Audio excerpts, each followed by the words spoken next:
Hi friends, it's Chrissy here, and today we're going to do another display case. This is 101, and she has a variety of items in there. I may be too short because they're like 7-foot tall cabinets, and I'm only 5'1", so, but I'm going to show you a few pieces. She has this beautiful opalescent vase. I don't think it's marked. Let me see. You know what? Maybe...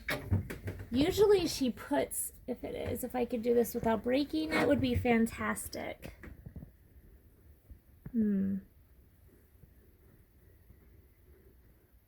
Gosh, I feel like I should know that mark, but I don't know if you guys can see it, and I don't know if it's a real mark or just from the glass. It's not going to show up, I don't think, real well. If you know, please put it in the comments. It looks like Fenton, but not, I don't know. And usually she marks at Fenton if it is. She has some of this Christmas Village stuff. She does have this blue satin glass. That is a satin glass Fenton. Really beautiful vase. Another blue satin glass votive holder. I think that's only $7.50, so definitely not a Fenton. She has this Shomer and Tom, I don't know if you can see it. I think it's a teapot. I don't know if you guys can get around there and see it. I'm holding this over my head, so I think it's a teapot, as is for $35. So I'm assuming there's, I don't know if it's because of that or if there's another mark on it, but it is cute just for display. This Victorian Australian water pitcher, it's beautiful. Very like detailed in 3D, it almost looks. And then she has this, kind of looks like satin glass. Let's see. Ruffled, I guess that means she's up here, ruffled scalloped blue glass with a painted bird on it vase. I don't know. I think she has that it's probably from the 1920s. If anybody knows, please put something. It's probably about 12 or 14 inches tall. It's hard to say being down here on the ground. More Christmas Village things. And then she has this Precious Moments salt and pepper shaker set. And then we're going to come down to what I'm going to call my level. So now we're going to be, oh, sorry guys. Now we're going to be on my level, so we'll see how this goes. We have this Germany porcelain tea set. She has $7.50 on this set. This West German, oh, there's the bird. I was like, where are they getting the bird? Bell, beautiful. This Fenton frosted glass pedestal. Oh yeah, it is marked Fenton. $35 she has on that. I have not seen that before in that frosted glass. The Fenton Carnival Glass, $75. I don't know. I love the pink opalescent. I just think it's so romantic. You know, the color, the shade. I don't know. It's just a romantic colored piece. So, and this is a pink satin glass covered dish for $12.50. Interesting. It looks like it could have been Fenton, but it's not. Well, let's see this. Let me move this. This Old Dutch 12 cup percolator, $50. Very nice. I don't know if you guys use percolators like that, you know, please put it in the comments. I know the first time I used a percolator, one of my customers at the antique mall encouraged it, and I was so nervous because I just had this vision that it was gonna like blow, like when the little whistle or steam like noise went off. I just felt like it was gonna explode if I wasn't right there, and I was gonna have this big hot mess. And for those of you that have done that, you know that that's not how it works. But you know, when you're a rookie and you don't know what to expect, like that's what was going through my mind, you know, kind of like something you would have seen in an old Donald Duck, you know, cartoon, or I don't know, one of those old cartoons where everything just goes crazy and berserk. So that's what I was imagining. But actually the coffee and teas are great in percolators. So if you haven't made it that way, I give it a thumbs up and highly recommend it.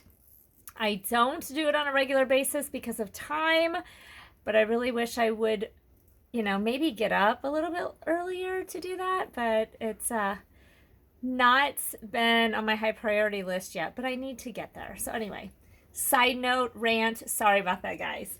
Anyway, here is this beautiful Fenton milk glass hobnail covered dish, and it's actually really heavy, and it's probably, I don't know, 6 or 7 inches tall.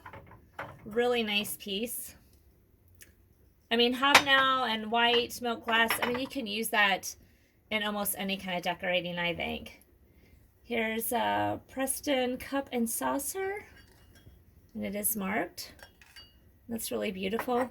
I'm going to go on another little rant here because I'm really intrigued why the Victorian era has not come back in style. I feel like it should. It's a very romantic era, and here I'm using that word romantic because I just talked about the pink pearlescent, but maybe that's what we're missing in our lost decades. Maybe I'll say maybe we need to go experience the Victorian era to put the romance, you know, back into our society.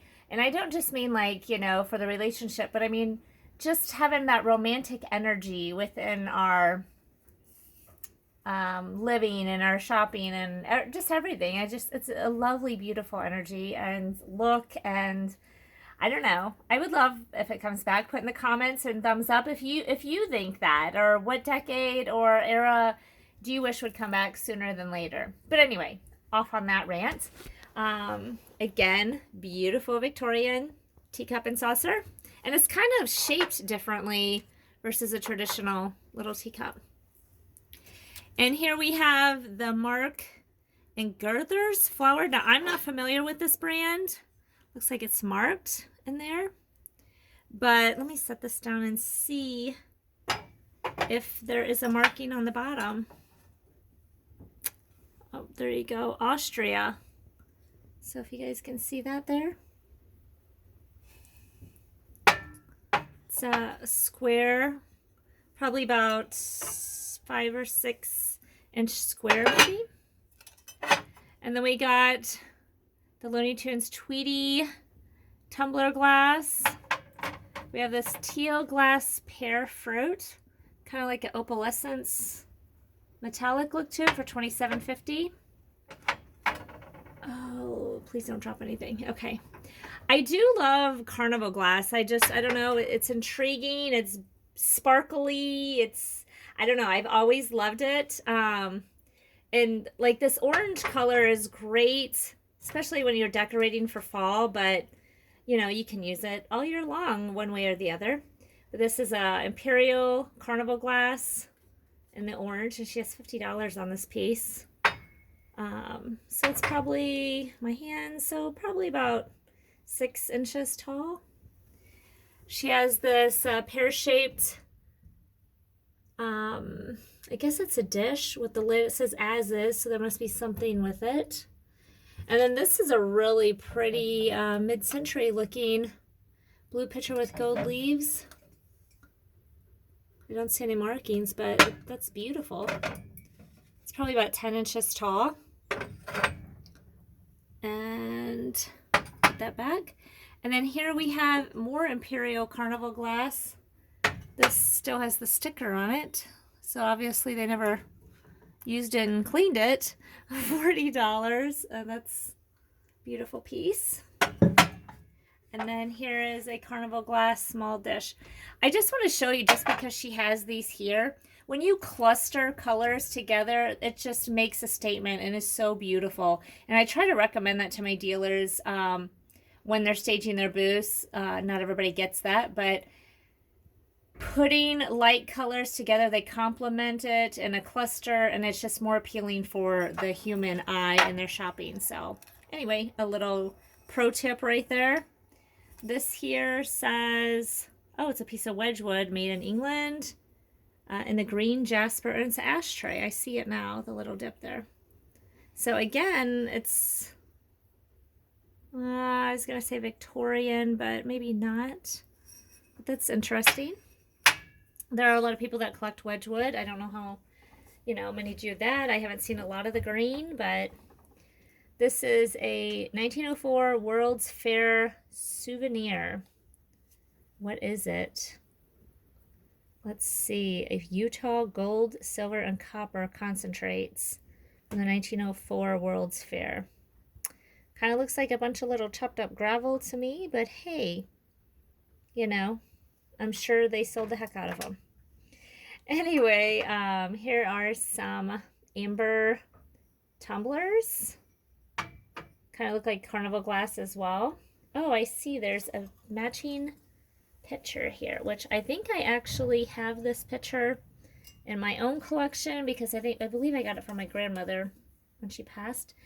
13-piece Indiana glass, $60. So I'm assuming that's the pitcher and then all the tumblers with it. So very nice. And then we have this vintage Swiss cowbell. It says with papers. Oh, I see underneath there. $20. And then we got this German decanter, blue, German design Elena, handmade. Interesting. And I'm guessing, oh, there it is. There's the top comes off. And here's a crystal pillar, Rosenthal, $24.95. Still in the box. This looks like a pink pedestal. It looks like depression glass, but it's a different color pink than I'm used to seeing. $24.95. Oops, sorry guys. Just trying to move things around here. Here's one of these German torso decanters in bronze. They say handmade. And again, here's the interesting Imperial Carnival Glass. I don't know if that's a bell. Oh yeah, it is. Okay. The dinger is just too low, I guess, or the ding dong's not ringing it right. I'm not sure. Probably that. And here is Omer caramel pottery. So it looks like $5. I don't know if that's for the set or the, oh, it looks like for that piece. And this is, sorry guys, 20, West Germany. Okay, and then a vintage, oh, it says vintage, but don't say what year or anything it really is. And this is a Hall teapot. And then there's iron back there as well. So moving on down, we got some Enesco little figurines. If you can see those back there, those would be cute for Easter. A cake plate, some beautiful crystal lotus candle votives. They're very sparkly. I like things that sparkle. This is a beautiful, and this has a really nice, slick satin feel to it. Pink antique vase. No markings, but it is beautiful, and it feels amazing. So, what are these? Napkin rings, crystal ones. Again, planters. I'm a sucker for vintage planters. $12.50. I just wish I could get plants to live in them. Oh, here's another one of these. So you could have a set. Very pretty. They must be hand painted because they're not exact. But they do feel really nice. I know how many people go around feeling glass. I don't know. Me. Copper baby shoe bookends, $25. So these are interesting. I was told that was the thing. It was before my time, obviously, but they would take people's baby shoes and they would go and have them dipped and use them, I guess, as decorations or to preserve them. And it looks like somebody had bookends made out of their child's shoes. And obviously the child did not keep them and pass them along as an heirloom. But $25 for those. But yeah, it's really, I don't know, it's kind of cool, but it's also sad that somebody along the line got rid of them, you know? And I find a lot of times that it's not, you know, the person, I don't know, say like your parents or your grandparents pass and you don't want their stuff, so you just get rid of it. And then a generation or two go by and they wish that they had, you know, grandma and grandpa, great grandma and grandpa's, you know, things and stuff and whatever. And it's just sad that it gets lost, you know, in the shuffle, I guess is to say. But I guess one thing about it is it's good because it keeps antique stores in business, because people like to roam through and go looking for that lost treasure if they remember it or they've seen it in a photograph, or if it did get passed down and, you know, a brother or sister or cousin got it and they didn't and they wanted it, they may want to go try to find one like it. So I guess there's pros and cons to it, but it's just really sad whenever I hear that, you know, people are getting rid of all their deceased loved ones stuff. And it's just like, you know, gosh, somebody in your family tree is going to want that someday. But I guess that's the cycle of life, you know, being on the conveyor belt. Anyway, another rant. I'll go back to work. So here we are on the scissors. What is special about this? German dressmaker scissors. Interesting. Let's see. What do they look like? Very interesting. I mean, I would like to just use them. Those are very... what does it say? It says Germany on the back of them. Those are some nice scissors. I mean, they would be good for a haircut, actually. But, yeah, if you know what you're doing. That's not me. This would be cute for Easter, a white bunny casserole dish. Here's a pink rose teapot. Isn't that cute? Here we have a Indian nickel tie clip. And then we have these agate bookends. Huh, $50. Interesting. Okay, then we go from all those beautiful shiny things down to, we have baseballs. Some of them actually looked autographed for $5. Some look like they're stamped, like they came that way. I think this is a miner's, yeah, what does it say? A miner's hat and carbon lamp on there, 50. There's a lot of knives, bottle openers, some Indian arrowheads, St. Louis Cardinal tie clips. Looks like, is that Mark McGuire? And some World Series rings and some more Cardinal stuff, it looks like. So we are close to St. Louis, Missouri. So out of all the sporting things, we do get majority of St. Louis Cardinal stuff. So that whole bottom shelf is a little Cardinals collection section with pocket knives and all kinds of goodies. But anyway, they have quite a variety and they're very nice items. And yeah, that's the tour of booth 101. I hope you guys enjoyed it. Sorry about all my little rants I went on, but I appreciate your time. Until next time, stay awesome and fabulous. Goodbye.